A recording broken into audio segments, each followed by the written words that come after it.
She grabbed the mic like she owned the room. Her voice cracked through the speakers. "She's our son's mistress." Gasps hit the air like thunder. My knees buckled. And my own son didn't defend me. "My name is Karen, and I'm a mother who has lived my entire life quietly. Too quietly. Tonight, at my son's wedding reception, my silence finally turned into fire. I never imagined my mother-in-law, Evelyn, would use a microphone as a weapon. Or that one accusation could destroy a family in seconds. But trust me, the truth had claws of its own. The night she called me a mistress. The music had barely softened when Evelyn stood up, clutching the microphone with trembling fingers. Her gown sparkled, her hair perfect, her smile bitter. I smelled trouble before she even opened her mouth. My son, Marcus, was across the hall, laughing with guests, unaware of the storm about to hit. Evelyn cleared her throat like she was about to make a toast. Instead, she pointed the mic straight at me. This woman, isn't who you think she is." Her voice sliced the room open. A collective gasp rolled across the tables. My new daughter-in-law froze mid-smile. The band went silent. I felt every eye land on me. Then she said it. "She lived in our home as our son's mistress." I swear the ground shifted. My heart slammed into my ribs. Someone dropped a glass behind me. Lights blurred. And Marcus, my son, my baby boy, stood there staring at me like he didn't know who I was. I whispered, barely able to breathe. "Evelyn, what are you doing?" She didn't blink, didn't breathe. She smiled, a slow, evil, victorious smile. "This wedding should never have happened," she said. "Not with a woman like this in the family." People started whispering. A woman like what? A mistress? A threat? A liar? I felt heat rising in my chest, but my hands were ice. Then, the first micro-twist, I noticed something odd. Her phone, lying on the table behind her, was glowing. A recording light, blinking red. Someone was recording her speech. But who? And why? And then I realized she wasn't exposing me. She was performing. She wanted this meltdown captured. She wanted evidence to destroy me later, to keep me from what she feared most. My legal right to a portion of the family home Marcus had gifted us. I looked at her, really looked, and for the first time ever, I saw terror hiding behind her rage. She didn't scream because she believed her own lie. She screamed because she knew the truth was about to surface, and she couldn't stop it. From behind the table, a hand reached quietly toward her phone. Someone was stealing her evidence. Someone who knew the real story. Evelyn kept shouting, but the voice in my head whispered, "This time, you're not the one who's going to be humiliated." I straightened my back, lifted my chin, and for the first time in years, I wasn't scared of her. I was ready, and she could feel it. Whispers crawled across the room. Evelyn's voice kept rising. I felt myself shrinking until someone shouted, "Play it." Every head turned, and the lie she built began to crack. The room turns against her. Evelyn froze mid-rant when that voice ripped through the ballroom. "Play it. Let them hear what you said earlier." It came from the back, shaky, angry, familiar. Marcus's best friend, Brandon, stepped forward, holding Evelyn's phone in his hand. My breath caught. Evelyn's face drained of color. "Give that back," she hissed, suddenly soft, suddenly small. But the room wasn't small anymore. It was a courtroom, and she was the one on trial. My new daughter-in-law, Alyssa, whispered, "Mom, why do you have a recording?" Marcus looked at his grandmother with a mix of fear and disgust. "Grandma, what were you planning?" She stuttered. I was protecting this family." Brandon lifted the phone higher. "Protecting? Evelyn, this is the third recording on your phone tonight. This one was you practicing the speech before you gave it." Gasps. Hands over mouths. Even the DJ whispered, "Oh hell." I felt my knees steady, my shoulders straighten. Humiliation began melting into something stronger. Evelyn lunged for the phone, but Brandon stepped back. Everyone watched her. This woman who always floated like royalty, now clawing for her own evidence. That's when Marcus spoke. A quiet, disappointed voice that sliced her deeper than my silence ever could. "Grandma, did you lie about my mother?" She didn't answer. She couldn't. Her eyes darted around, searching for an escape. for someone to defend her, for someone to believe her. But the room that once adored her was now watching her crumble. Tears burned behind my eyes, but I swallowed them. Not here, not in front of her. I took one step forward. "Evelyn," I said quietly, "why did you call me a mistress?" Her lips trembled. She opened her mouth, closed it, opened it again. Then she snapped. "Because you don't deserve anything." Her voice cracked. "This family house, the property. Marcus promised it to me, but he changed the deed. He gave you a share. You didn't earn that. You stole my son from me." Silence. Even the chandeliers seemed to stop shimmering. Her truth wasn't about me. It never was. It was about greed, control, the fear of losing her grip on the family legacy. Alyssa whispered, "Oh my God." Marcus covered his face. Brandon played the recording. Evelyn's own voice filled the room. "Okay, Evelyn, deep breath. Now say it with emotion. She's the mistress." No. Too dramatic. Try again. Her practice session. Her rehearsed lie. Her downfall. Evelyn screamed, "Stop it." Her voice shattered under the audio. But no one stopped it. The lie was out. The proof was alive. And the room had already made up its mind. I felt Marcus walk toward me slowly, hesitant, ashamed. "Mom, I didn't know she'd do this." But his voice sounded like a scared boy, not a grown man. I looked at him, my heart shaking. Because now, the battle wasn't just between me and Evelyn. It was about to rip the whole family apart. I walked away from the dinner table, but my mind wasn't quiet. That one word, useless. It didn't just hurt me. It cracked something deep inside. And tonight, something was about to change. Scene, kitchen, dim, cold, tense. I opened the refrigerator. Didn't grab anything dramatic. No wine bottle. No heavy pot. Just a lettuce leaf. Yes, a single piece of lettuce. Why? Because when you stay silent, people think you're weak. But when you stay silent while thinking, people never understand what you're planning. And oh, I was planning. The insurance plan she bragged about to her friends. The one she flashed like a trophy in her purse. The one she said I should be grateful she even allowed me to put under her name. She forgot something. I was the one who set it up. I was the one paying the premium. And I was the only authorized controller on the policy. Not her. Not my husband. Just me. I stood there in the kitchen, lettuce in one hand, phone in the other, and a storm inside my chest. Because sometimes, silence is not surrender. Silence is preparation. She smiled around the table, like nothing had happened. But I remembered every whispered lie. Tonight I was gathering more than strength. I was gathering allies. I was gathering proof. And she couldn't stop me this time. I slipped out of the main hall and into the quieter corner of the foyer, where the sound of laughter dimmed. My pulse slowed, the adrenaline from the earlier chaos finally ebbing. I lifted my phone, hiding it beneath my shawl, and tapped the recording I had started just after Evelyn's outburst. The files were there, time-stamped, clear. Her voice, rehearsing the lie. Her admission that this whole scene was meant to scare me into signing over my rights to the property. I glanced around. Shadows of vested interest lingered in every corner of that reception hall. Relatives sipping wine, exchanging glances, nodding politely. Some eyes avoided mine. Others brushed past me, guilty. That's when I found her, Aunt Mira, quietly standing by the dessert table. Her face was unreadable, but her eyes flicked toward my phone, then away. I approached. "Do you remember what she said about the house last month after dinner?" I asked softly. Her face tightened. A faint nod. "She's not the only one.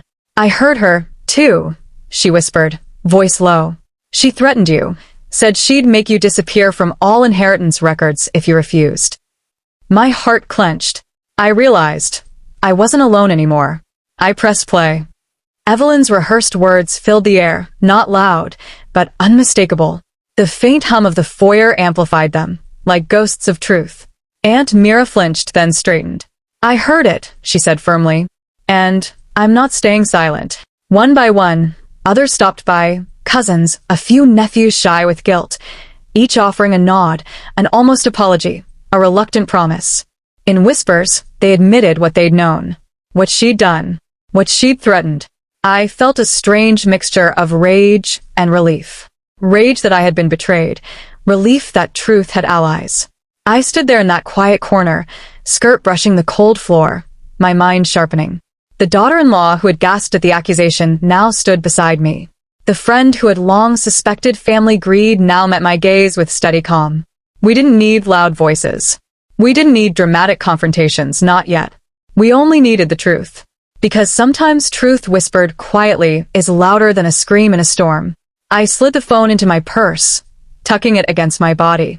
I turned toward the hall, toward the reception, where laughter tried to resume, where guests tried to forget. But I would not forget. Not now. I would wait. I would gather. I would expose. And she wouldn't see it coming. The room pretended to move on, but I didn't. I stepped back into the reception hall, and it felt like someone had dropped a thick blanket of pretend normal over the room. Guests were laughing again, too loudly. Forks clinked. Music played. But every time I walked past a table, conversations thinned, eyes dipped, guilt rolled like heat in the air. Across the room, Evelyn sat beside her sister, smiling. That tight, poisonous, victory smile she wore whenever she thought she had ruined someone. She lifted her champagne glass at me, as if to say, "Run along now. I won." But I didn't look away this time. I walked toward her, slowly, calmly, not confronting, just watching, studying the way she twirled her bracelet, the same way she always did when she was nervous. Her sister leaned in, whispering, "Are you sure she bought it?" That Mistress story was. Evelyn's foot kicked her under the table. Hard. Her sister froze. I stopped walking. Not because of what she said, but because my phone in my purse was still recording. Every whispered word, every slip, every fear. I turned away and headed for the far corner where the wedding photographer was reviewing images. "Did you catch the mic moment?" I asked softly. He winced. "Unfortunately, yes, your mother-in-law practically screamed into my lens. The audio's pretty clear too." Clear. Very clear. Another piece of truth. As he scrolled through the pictures, a strange calm settled over me. Not peace, no. Strategic calm. The kind that comes before a storm changes direction. Because Evelyn thought the reception ended her story. She had no idea. That mine had just begun. And every lie she had built, every humiliation she painted on me today, every whisper she coached, I now had evidence. And witnesses. And a room full of people whose silence wouldn't protect her forever. I looked toward her table one more time. She was laughing again. Pretending again. Unaware. I whispered under my breath, "You should have picked a quieter place to lie." I didn't plan to expose Evelyn in the middle of the reception. But the moment I stepped back into the hall with the phone in my hand, fate made the decision for me. Because Evelyn was already standing again, microphone in her fist. And she was smiling. A slow, cruel, satisfied smile. "Everyone," she said, tapping the mic. "I think I should clarify a few things about my son's marriage." My chest tightened. Here we go again. She looked at me like a wolf looks at a bleeding deer. "You see," she continued, voice dripping honey and venom. "Some people don't belong in this family. Some people hide who they really are." The room tensed. The bride's mother whispered, "Oh Lord," she's starting again. My husband, put his hand over his face. Evelyn raised her chin. "I won't let lies infect this family. Not today." Something inside me snapped. Ide endurat humiliation silançat jugment. I had protected everyone else's comfort. I had swallowed her rage for years. Not anymore. I stepped forward. My voice steady. Too steady. "Evelyn, before you continue, there's something the whole room needs to hear." Every head turned. My husband whispered, "Baby, don't." But I raised my hand. Just one. He fell silent. I walked right up to the mic. Evelyn tried to pull it back, but I didn't touch it. I lifted my phone instead. Screen glowing. "Do you remember the conversation you had at table 7? I asked quietly. Her eyes widened. Just a flicker, but I saw it. "You know," I said, "when your sister asked if I believed the Mistress story?" A gasp rolled through the hall. Her sister froze like she'd been shot with ice water. Evelyn's voice cracked. That's not what she said." "Oh." I clicked play, and the audio spilled into the mic like a confession poured straight from her throat. "Are you sure she bought it?" That Mistress story was. I paused the audio. Silence. Heavy. Sharp. Explosive. Guests covered their mouths. Someone murmured, "Oh my God," she lied. My husband stepped toward me, voice barely air. "You recorded it?" "I didn't mean to," I whispered. "But she meant to destroy me." Evelyn's face drained of color. Why would you do this?" she stammered. "For years," I said softly. "You told stories about me, twisted my words, turned relatives against me. And today, on my son's wedding day, you tried to tear down my name in front of everyone." My voice trembled, not with fear, with truth finally breaking free. "You wanted the world to hate me before you lose control over the family estate. But you forgot one thing." I stepped closer. Lies echo, but the truth records. She stumbled back as if my words slapped her harder than any hand ever could. I didn't have to yell, Didn't have to cry. didn't have to fight. The evidence fought for me. Her sister put her face in her hands. Guests shook their heads. My son looked at his grandmother with heartbreak, not anger, not shock, heartbreak. Because betrayal doesn't always come from enemies. Sometimes it comes from the person who swears they're protecting you. Evelyn whispered, "This isn't over." I nodded calmly. No, Evelyn. "It's just beginning." And the room felt like it took its first honest breath in years. The reception didn't explode into chaos the way I expected. No shouting. No screaming. No running. Just a heavy, quiet realization settling over the room like dust falling after a demolition. Evelyn stood frozen, fingers trembling around the microphone she no longer deserved to hold. Her eyes darted from face to face, searching for someone, anyone, who still believed her. No one moved. Her sister couldn't even meet her gaze. My son stood at the edge of the dance floor, jaw tight, chest rising and falling like he'd been running for miles. Then the worst moment hit her. Her own husband, my father-in-law, took one step back from her. Just one. But it broke her. Her voice wavered. This was taken out of context. My son interrupted, something he had never done to his grandmother before. "No, Grandma," he said softly, voice cracking. "You hurt my mother." She flinched. He wasn't yelling. He wasn't angry. Just disappointed in a way that felt louder than rage. He turned to me and swallowed hard. "Mom, why didn't you ever tell me she treated you like this?" That question. God, it hit deep. Because the truth was simple. "I didn't want you to choose," I whispered. "I never wanted you to feel torn between the woman who raised you and the woman who birthed you." His eyes filled. He stepped forward and hugged me right there in the center of the reception. Not a small, polite hug, but a tight, trembling one. The kind a son gives when he realizes his mother fought her battles alone. Guests wiped their eyes. Even the DJ paused the music without being asked. But Evelyn, she wasn't done.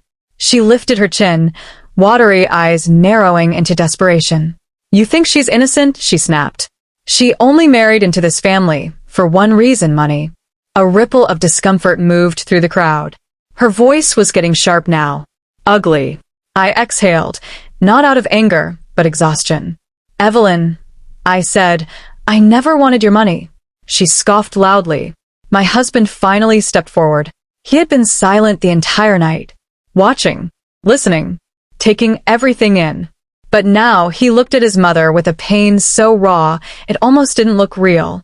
"Mom," he said quietly, "the property is in my name. It has been for years." Her eyes snapped to him, horrified. "And I've seen the paperwork," he added, voice steady. "Your biggest fear was that one day I would decide to put my wife's name beside mine." Evelyn gasped like he'd punched the air out of her chest. "And you know what?" he continued. "After tonight, I think I finally understand why she never asked." He turned toward me. She didn't want to take anything. She just wanted peace. The room held its breath. Evelyn staggered back a step, her hand gripping a chair for balance. "You," she whispered, voice breaking. "You would choose her over me?" He shook his head sadly. "No, Mom. You chose this. The moment you lied, the moment you humiliated her, you chose to divide this family." Her eyes filled, not with remorse, but with fear of losing control. She whispered, almost pleading, "I only wanted to protect what's ours." My husband answered softly, "And now you've almost destroyed what's ours." Silence swallowed the room. And for the first time in years, Evelyn looked small, not powerful, not dominant, just a woman realizing the consequences of her own war. I stepped closer, not out of revenge, but because I wanted her to hear me clearly. Evelyn, I will never take what belongs to this family, but you cannot keep destroying me just to feel safe. Her lips trembled. I didn't touch her. I didn't raise my voice. I just said the truth she needed to face. You are losing your family not because of me, but because of your lies. I just said the truth she needed to face. You are losing your family not because of me, but because of your lies. She closed her eyes, and the whole room felt like it exhaled at once. But I knew one thing. This wasn't the end. It was only the moment she finally realized she couldn't control what came next. And what came next was justice. The reception wound down like a slow, painful heartbeat. Music drifted back in. Guests whispered their goodbyes. But no one looked Evelyn in the eyes. She stayed seated at table 7, hands clasped so tightly her knuckles turned white. A queen without her crown. A general whose army finally walked away. My husband touched my back gently. Let's go home, he murmured. Home. A word that felt heavier tonight than ever before. We rode in silence. All three of us, me, my husband, and my son. The wedding gifts stacked in the trunk. The truth stacked between us. When we stepped inside the house, my son turned to both of us. Tomorrow, he said quietly, I want to talk with Grandma. My stomach tightened. Not because I feared that conversation, but because I feared what Evelyn would do next. I knew her patterns. A wounded Evelyn was more dangerous than a hateful one. As we changed clothes and set the wedding favors on the counter, my husband finally spoke. His voice broke the stillness like a soft crack in glass. I should have protected you, he whispered. I looked up at him. You did, I answered. Tonight you did. He shook his head, eyes glistening. No. For years, I let her opinions control this house. I let her fear shape our marriage. And I watched you shrink yourself to keep peace between us. I felt tears burn behind my eyelids, not from pain, but from hearing the truth I had waited so long to be acknowledged. You don't have to shrink anymore, he said. I won't let her hurt you again. I held his hand. For the first time in a long time, it felt like we were a team, not two people surviving his mother's storms. But even while standing there in that soft moment, my heart wasn't calm. Because storms don't disappear just because the truth comes out. They regroup. They return. They wait. And Evelyn was waiting. The proof came sooner than I imagined. At 10:43 p.m., there was a sharp knock on our front door. My husband stiffened. My son came halfway down the stairs. I walked closer and peeked through the peephole. And there she stood. Evelyn. Mascara smudged. Hair falling out of its expensive updo. Anger and panic swirling together in her eyes. Not dressed like someone coming to apologize. Dressed like someone coming to reclaim control. My husband whispered, Don't open it. But I already had. Evelyn stepped inside before I even said a word. How could you do this to me? She cried, voice trembling with rage. I folded my arms, steady. You lied. I said. I told the truth. That's all. She pointed a shaking finger at me. You ruined my reputation. You embarrassed me in front of the entire community. You made me look like a manipulative monster. I held her gaze. I didn't make you look like anything, I replied calmly. You did that yourself. Her breathing hitched, sharp, uneven. She turned to her son. You can't let her talk to me like this. I'm your mother. My husband stepped forward. I know, he said quietly. And that's exactly why it hurts this much. Evelyn's eyes filled, but not with sorrow. With rage. You think I'm the villain? She whispered. You think she's innocent? You think she doesn't want the property? I took a breath. I don't want your house. I don't want your land. I don't want a penny from you. Liar, she snapped. My husband raised his voice, for the first time ever, at her. Mom. Enough. She froze. He walked to the desk drawer, pulled out a white envelope, and held it toward her. She blinked. What is that? Something Dad and I have been hiding for months, he said. My heart stopped. Papers, he continued. finalizing the division of the property. It's already done. She staggered. You divided the land without telling me? Yes, he said with a steady, tired voice. Because you were using it like a weapon. Because you kept threatening everyone with inheritance. Because you were tearing this family apart with it. Evelyn's breath shuddered. Her knees buckled, and she grabbed the back of a chair. This can't be happening, she whispered. But it was. Her power, Gone. her secret leverage, Broken. her control, slipping through her fingers like sand. I stepped forward, not cruel, not triumphant, just honest. Evelyn, I said softly, you don't have to lose this family, but you do have to stop hurting us to keep control.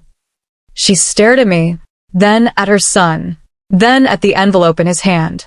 Her voice was almost a child's when she whispered, "What do I do now?" My husband answered in the quietest voice I've ever heard him use. "You apologize.